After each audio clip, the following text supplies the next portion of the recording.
My name is Carolina Peñalva. I'm head of packaging at AITIIP Technology Center, and I'm the coordinator of a sister project.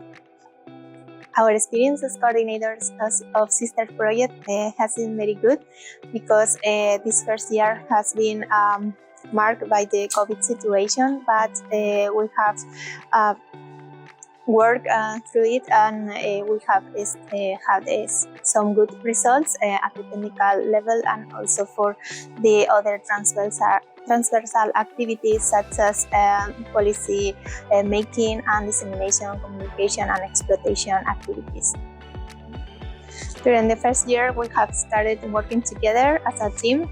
So now that we have all established, this will be the basis for our future work. That will be the validation and also the upscaling of our innovations. And this will be a huge challenge for us.